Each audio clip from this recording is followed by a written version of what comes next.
në respekt të plot organeve të drejtësisë, kam pranuar kërkesën e prokurorisë së posaçme për një çështje në hetim. SPAK i është drejtuar sot me 16 dhjetor Kuvendit të Shqipërisë me një kërkesë për autorizim në kuadër të një hetimi ndaj Belinda Ballukut, në cilësinë e deputetes, ministres dhe zëvendës kryeministres. Kërkesa lidhet me vijimin e procedurave ligjore ndaj saj, sipas rregullave kushtetuese që parashikojnë miratimin parlamentar për masa ndaj zyrtarëve me imunitet. Sipas prokurorisë së posaçme, Balluku është marrë e pandehur për akuzën e shkiljes së barazisë në pjesëmarrësve në tendera apo ankande publike, e kryer në bashkëpunim.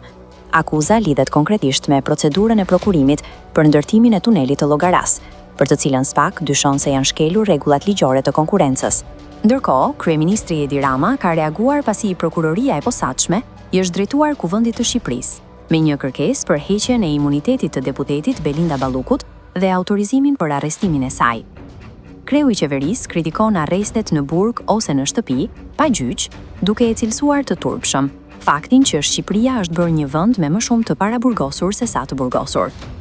Në fund të reagimit të tij, numri 1 i qeverisë thotë se sa i përket grupit parlamentar të Partisë Socialiste në Kuvendin e Shqipërisë, kjo forcë qeverise do të shqyrtojë kërkesën e SPAK dhe do të mbajë një qëndrim të drejtë.